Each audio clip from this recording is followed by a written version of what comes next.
আচ্ছা, তোমাদের চতুর্থ অধ্যায়ের নাম হচ্ছে ওয়েব ডিজাইন পরিচিতি এবং এইচটিএমএল। ঠিক আছে, তো শুরুতেই আমাদের কিছু বেসিক জিনিস জানা উচিত। প্রথমেই এখানে তোমাদের কিছু ধারণা দেওয়া আছে বইয়ে, ওয়েব ডিজাইনের ধারণা। তারপরে আসে হচ্ছে তোমার ওয়েব পেজ। এখন ওয়েব পেজ জিনিসটা কি? ওয়েব পেজের যদি একদম আমি সংজ্ঞাটা বই থেকে বলি, তাহলে সেটা হচ্ছে ইন্টারনেটের সাথে সংযুক্ত বিভিন্ন দেশের সার্ভারে রাখা ফাইলগুলোকে ওয়েব পেজ বলে। এখন তোমরা সবাই এই যুগে ফেসবুক, তারপরে হচ্ছে ইনস্টা, আরো যা যা আছে হোয়াটসঅ্যাপ, সবগুলো চালাও।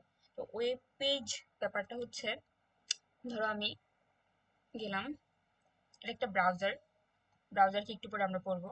আমি যদি এখানে লিখি www.google.com, তাহলে আমার আমার যে গুগলের যে ওয়েলকাম ওয়েব পেজটা সেটা চলে আসছে। এখন এখানে আমরা কি করতে পারি? যে কোনো কিছু সার্চ দিতে পারি। আমি দিলাম ফেসবুক। এখন যে পেজটা আসছে এটা আমার আরেকটা ওয়েব পেজ। ফেসবুকের এখানে গেলাম। তো এখন যেটা আমি দেখতেছি, এটা আমার ফেসবুকের যে ওয়েলকাম পেজটা ওইটা। তো ওয়েব পেজ কথাটা মানে কি? আমরা ইন্টারনেটে যা দেখি, এক একটা পেজ দেখি, যদি তুমি এক একটা পেজের সাথে এটাকে তুলনা করো, তাহলে এটাকে আমরা বলতেছি হচ্ছে ওয়েব পেজ। ঠিক আছে, দেখো এখন যদি আমি আবার সংজ্ঞাটায় যাই, কি বলছে যে ইন্টারনেটের সাথে সংযুক্ত। অবশ্যই তোমার ইন্টারনেটের সাথে সংযুক্ত হতে হবে। ঠিক আছে, বিভিন্ন দেশের সার্ভারে। সার্ভার ব্যাপারগুলো আমরা আরো পরে জানবো। যেসব ফাইলগুলো রাখা ফাইলগুলোকে আমরা বলতেছি ওয়েব পেজ। আর ওয়েব পেজের আরেকটা নাম হচ্ছে ওয়েব ডকুমেন্ট। ঠিক আছে, এখন কথা হচ্ছে ওয়েব পেজে কি কি থাকে, এটা একটা প্রশ্ন আসতে পারে। তাহলে ওয়েব পেজে কি কি থাকে? ওয়েব পেজে একটা ডিজাইন থাকে। ধরো আমি এই ওয়েব পেজের কথা যদি চিন্তা করি, এটা একটা ডিজাইন আছে। ঠিক আছে, তো এখানে কিছু জায়গা আছে যেখানে তুমি ইনপুট দিতে পারবা। এরপরে এইগুলাকে বলা হচ্ছে বাটন। এইগুলাকে বলা হচ্ছে বাটন। ক্রিয়েট নিউ অ্যাকাউন্ট, এগুলোকে বলা হচ্ছে এক একটা বাটন। তাহলে কি কি থাকতেছে? একটা ডিজাইন থাকতেছে, কিছু কালার থাকতেছে, ফন্ট থাকতেছে, হুম, তারপর বিভিন্ন ধরনের বাটন থাকতেছে। শব্দ শব্দ বইয়ে দেখবা যে লেখা আছে যে শব্দ থাকে। শব্দ কোথায় থাকে? ধরো আমি ইউটিউবে গেলাম, ইউটিউবে যখন আমি কোনো একটা ভিডিও প্লে করি তখন ওইখান থেকে সাউন্ড আসে। তাহলে এইটাও এক ধরনের তোমার এলিমেন্ট যেটা আমাদের ওয়েব পেজে আছে। তো এইভাবে হচ্ছে আমাদের ওয়েব পেজটা গঠিত হয়। এখন ওয়েব পেজ, এটা হচ্ছে মেইন। ওয়েব পেজ কি এই জিনিসটা বুঝলাম। এবার আসো যে ওয়েব পেজের প্রকারভেদ। অবস্থানের ভিত্তিতে ওয়েব পেজ হচ্ছে দুই প্রকার।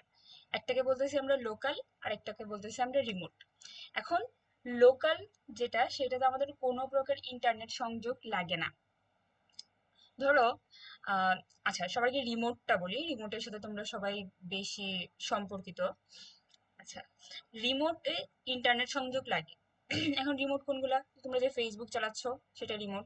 তুমি অবশ্যই ফেসবুকে ইন্টারনেট ছাড়া তুমি আপডেট পাবা না। তো এইগুলো হচ্ছে আমাদের যেগুলোতে ইন্টারনেট সংযোগ লাগে, যে ওয়েব পেজগুলো দেখতে, সেগুলোকে আমরা বলতেছি রিমোট ওয়েব পেজ। আর লোকাল কোনগুলা? ধরো শুরুতে যে ওয়েবসাইটগুলো বানানো হয়, এগুলো শুরুতেই তো আর ইন্টারনেটে দেওয়া হয় না। শুরুতে একটা যে কোনো ডিভাইসে একটা ওয়েবসাইট বানানো হয়। বানানোর পরে সেটাকে দেখা হয়, অবজার্ভ করা হয়, বিভিন্ন ধরনের সংশোধন করা হয়, তারপরে গিয়ে হচ্ছে তোমার সেটা বিভিন্ন সার্ভারে দেওয়া হয়, অর্থাৎ ইন্টারনেটে দেওয়া হয় এক কথায় বলতে গেলে। তো ওই যে ওই স্টেজটা, যে শুরু আমি যখন একটা ওয়েবসাইট ক্রিয়েট করলাম তখন যে পেজগুলো আছে শুধুমাত্র আমিই দেখতেছি, বা যে ক্রিয়েট করছে সেই দেখতেছে, ওইগুলোকে বলতেছি আমরা লোকাল। তো লোকাল হচ্ছে সম্পূর্ণ তোমার নিজের বানানো যদি কোনো ওয়েবসাইট থাকে, তার যে পেজগুলো, সেটাকে বলতেছি আমরা লোকাল। আর অবশ্যই এটা দেখার জন্য তোমার ইন্টারনেট সংযোগ লাগবে না। তো তোমরা যেহেতু ওয়েব পেজ এভাবে বানাও নাই বা জানো না, তাই হচ্ছে এটা তোমরা উপলব্ধি করতে পারতেছো না। আর রিমোটটা তোমরা উপলব্ধি করতে পারতেছো, যেগুলো তোমরা ইন্টারনেট সংযোগের মাধ্যমে চালাও। আচ্ছা, এইবার আসে হচ্ছে ওয়েব ব্রাউজার।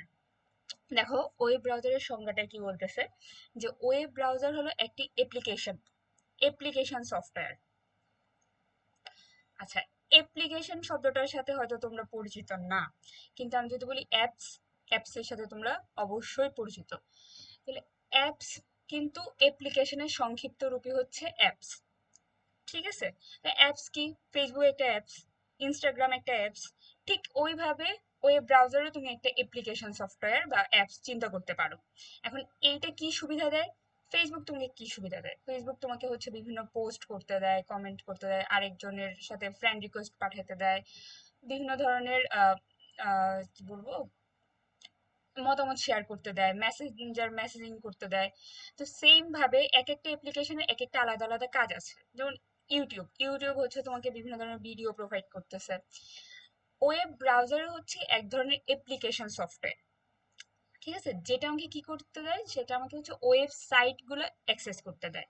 আর ওয়েবসাইট, ফেসবুকের ওয়েবসাইট, দেখো, ওয়েবসাইট অ্যাক্সেস করতে বলতে কি, যে ওয়েবসাইট গুলো দেখতে দেয় এবং ওয়েবসাইটে প্রবেশ করতে দেয়।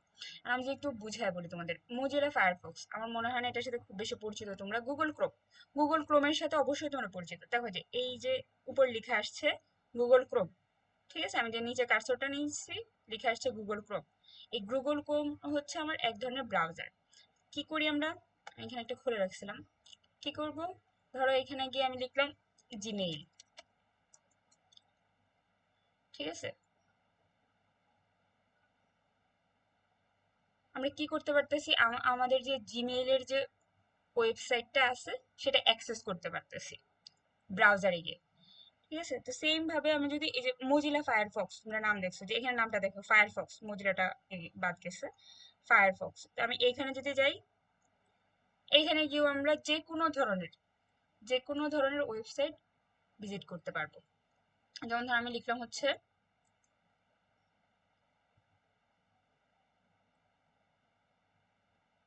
তো বাই ডিফল্ট কিছু কিছু ওয়েবসাইটে অ্যাক্সেস দেওয়া থাকে। আমি লিখলাম হচ্ছে তোমার ফেসবুকে লিখলাম, তো আমার সামনে কিন্তু ফেসবুকের যে ওয়েবসাইটটা আছে সেটা চলে আসছে। এখন যদি আমি লগ ইন করি তাহলে হচ্ছে ফেসবুকের যে ওয়েবসাইটটা আছে সেটা আমরা অ্যাক্সেস করতে পারবো, দেখতে পারবো, ঠিক আছে। আচ্ছা, এই গেল হচ্ছে আমার ওয়েব ব্রাউজার। তাহলে ওয়েব ব্রাউজার জিনিসটা কি? ওয়েব ব্রাউজার হচ্ছে এমন একটা অ্যাপ্লিকেশন সফটওয়্যার যেখান থেকে আমরা অন্যান্য যে ওয়েবসাইট গুলো আছে, ফেসবুক, ইউটিউব, জিমেইল প্লাস আরো যা যা আছে ওইগুলাকে ভিজিট করতে পারি। এখন উদাহরণ কি বলছে, মোজিলা ফায়ারফক্স আমি দেখাইলাম, ইন্টারনেট এক্সপ্লোরার আছে। আমি বর্তমানে যেটার মধ্যে কাজ করে দেখাচ্ছি সেটা হচ্ছে মাইক্রোসফট এজ, সাফারি। সাফারি হচ্ছে যাদের আইফোন আছে তারা এটার সাথে রিলেট করতে পারবা। আমাদের যে ডিফল্ট ওয়েব ব্রাউজার আইফোনে সেটা হচ্ছে সাফারি। আচ্ছা, আর গুগল ক্রোম তো আমার মনে হয় গুগল ক্রোমের সাথে তোমরা সবাই মানে চিনো আর কি, গুগল ক্রোম। এবার আসো ইউআরএল। এখন ইউআরএল এর ব্যাপারটা কি, যে যদি আমি একটা ওয়েবসাইট ভিজিট করতে চাই তো অবশ্যই হচ্ছে আমার ওই ওয়েবসাইটের ঠিকানাটা জানতে হবে, ঠিক আছে, এবং ঠিকানাটা ইউনিক হইতে হবে। ধরো আমি ফেসবুক অ্যাক্সেস করতে চাচ্ছি বা ফেসবুকের ওয়েবসাইটটায় যেতে যাচ্ছি। তো আমার আমার যদি এরকম হয় ফেসবুকের যে ঠিকানা ইউটিউবেরও সেম ঠিকানা, তাহলে তো আমি মানে কনফিউশনে পড়ে যাবো যে আমি কোথায় যাব। তো আমার কি হতে হবে, যে আমার একটা নির্দিষ্ট ঠিকানা থাকতে হবে, প্লাস এই ঠিকানাটা মাস্ট বি কি হতে হবে, ইউনিক হইতে হবে। অবশ্যই কি হইতে হয়, ইউনিক হইতে হয়। এটার দেখো নাম কি, ইউনিফর্ম রিসোর্স লোকেটর। অবশ্যই মনে রাখবা, এটা অবজেক্টিভের জন্য ইম্পর্টেন্ট। প্লাস হচ্ছে 1 নম্বরের প্রশ্ন আসে যে ইউআরএল কি, তো ইউআরএল কি আসলে লিখবে হচ্ছে ওয়েব পেজের ঠিকানাকে ইউআরএল বলে। আর দ্বিতীয়ত লিখবে হচ্ছে ইউনিফর্ম, আর পূর্ণরূপ হচ্ছে ইউনিফর্ম রিসোর্স লোকেটর। আর মাস্ট বি ইউনিক, অবশ্যই এটাকে ইউনিক হতে হবে।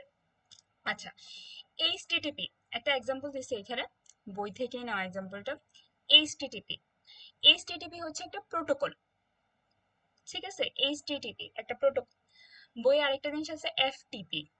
এফটিপি হচ্ছে ফাইল ট্রান্সফার প্রোটোকল, ওটাও পড়বা। তো এফটিপি হচ্ছে ফাইল সম্পর্কিত, আমরা যে বিভিন্ন ফাইল ডাউনলোড দেই ইন্টারনেট থেকে ওইগুলোর সাথে সম্পর্কিত ব্যাপারগুলো হচ্ছে এফটিপি হ্যান্ডেল করে। আর আমরা যে বিভিন্ন জায়গায় অ্যাক্সেস করি, বিভিন্ন সার্ভারে অ্যাক্সেস করি, এইটার জন্য যে প্রোটোকল, সেই প্রোটোকলটা হচ্ছে আমাদের এইচটিটিপি। এখন ডব্লিউ ডট, এটার নাম সবাই শুনছো, ঠিক আছে, এটার নাম মোটামুটি সবাই শুনছো, এটাকে বলা হচ্ছে সাবডোমেইন। ব্যাপারটা হচ্ছে এরকম যে তোমাকে যদি আমি বলি তোমার ঠিকানা কি, তো তোমার ঠিকানার প্রেক্ষিতে তোমার বাসার একটা নাম্বার থাকবে, তোমার পোস্ট অফিস নং থাকবে, তোমার ডিস্ট্রিক্ট থাকবে, তোমার হচ্ছে কোন দেশে আছো দেশ থাকবে, ডিভিশন থাকবে। তো এই সবগুলো মিলেই কিন্তু তোমার একটা প্রপার ঠিকানা হচ্ছে। ঠিক আছে, তো সেম ভাবে যদি আমি কি বলি যে ইউআরএল, যেহেতু আমার একটা ঠিকানা প্রকাশ করতেছে, তো ইউআরএলও এরও বেশ কয়েকটা, মানে এরকম পোস্ট অফিস যেমন থাকে, তারপর ডিভিশন যেমন থাকে, এরকম তার থাকবে হচ্ছে protocol, subdomain, domain name, top level domain, এই ধরনের ভাগ থাকবে। এখন দেখো ডোমেইন নেমটা কোনটা। ডোমেইন নেমটা হচ্ছে আমাদের মেইন, যেটা দিয়ে তোমরা চিনো। ধরো ফেসবুক, ফেসবুকের ডোমেইন নেম হচ্ছে ফেসবুক। আমি যদি এইখানেই যাই, দেখো যে এই জায়গাটা একটু খেয়াল করো, এখানে কি লেখা আসছে, https, তারপর www.facebook.com। ঠিক আছে, তাহলে এটার নাম, এই ফেসবুক হচ্ছে তার নাম, এই নামটাকে আমরা বলতেছি হচ্ছে ডোমেইন নেম। এই দেখো, এই নামটাকে বলতেছি আমরা ডোমেইন নেম। ঠিক আছে, এটার আগে যেটা আছে www ডট, সেটাকে আমরা বলতেছি হচ্ছে সাবডোমেইন, সেটাকে আমরা বলতেছি সাবডোমেইন। আর এইখানে অর্গ আছে, মানে অর্গানাইজেশন, কম থাকে, ডট কম, ডট বিডি, এরকম এরকম নানা ধরনের থাকে।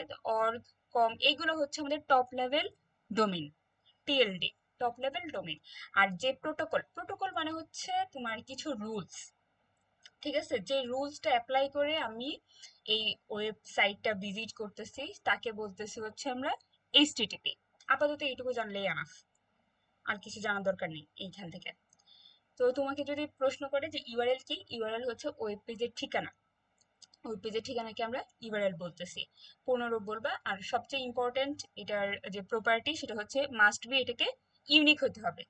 দুইজনের সেম ঠিকানা হইতে পারে না, দুইটা ওয়েব পেজের বা দুইটা ওয়েবসাইটের একই ঠিকানা পসিবল না।